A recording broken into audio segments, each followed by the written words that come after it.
మంచిర్యాల పట్టణంలోని గిరిజన ఆశ్రమ పాఠశాలలో ఫుడ్ పాయిజన్ జరిగింది. 4 రోజుల క్రితం ఆశ్రమ పాఠశాలలో పురుగుల అన్నం తినడంతో అస్వస్థతకు గురయ్యారు ముగ్గురు విద్యార్థినులను మంచిర్యాల మాతా శిశు ఆసుపత్రికి తరలించారు. ఒక విద్యార్థిని పరిస్థితి విషమంగా ఉన్నట్లు తెలుస్తోంది.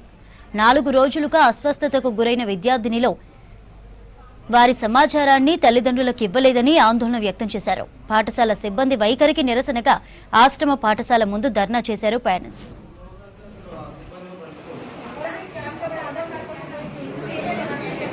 ఆధార్ కార్డు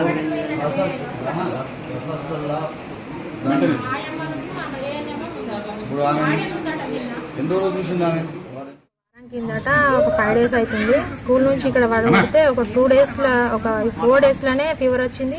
ఆ ఫీవర్ వచ్చిన తర్వాత వీళ్ళు స్కూల్ సిబ్బంది ఎవ్వరు స్పందించలేదు, కనీసం ఫోన్ కాల్ కూడా చేయలేదు. ఇంత సీరియస్ అయ్యే వరకు అసలు మాకు ఎలాంటి ఇన్ఫర్మేషన్ కూడా హెచ్ఎం కానీ వార్డెన్ కానీ ఏఎన్ఎం కానీ ఇన్ఫర్మేషన్ ఇవ్వలేదు.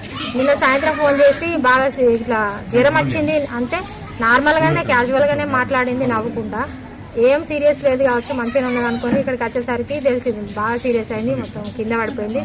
బండి మీద నుంచి ఇంటికి తీసుకొచ్చేదాకా వామిటింగ్స్ అయినాయి అట, మళ్ళీ హాస్పిటల్కి వచ్చేదాకా కూడా వామిటింగ్స్ అయినాయి. ఈ ఫుడ్ మంచిగా లేదు మమ్మీ, పురుగులు వస్తున్నాయి, అంత కక్కస్తుంది తింటనే అని చెప్పి మా పిల్లలు అడిగారు. 3 రోజుల నుంచి ఫుడ్ లేదు, ఏం లేదు, నీళ్ళు లేదు, ఏం లేవు. హాస్పిటల్ తీసుకుపోయిందట అని మాకు చెప్పలేదు. 2 రోజులు 3 రోజుల నుంచి వెళ్ళి మళ్ళీ నిన్న మరి తగ్గలేదని చెప్పి నిన్న ఫోన్ చేసింది సీరియస్ అయిన తర్వాత ఏనా మేడం. నిన్న ఫోన్ చేస్తే మేము వచ్చి తీసుకెళ్తే మళ్ళీ దారిలోనే సీరియస్ అయినాక మళ్ళీ ఈ నుంచి తీసుకొని వచ్చినాం అంబులెన్స్లో ఇద్దరిని.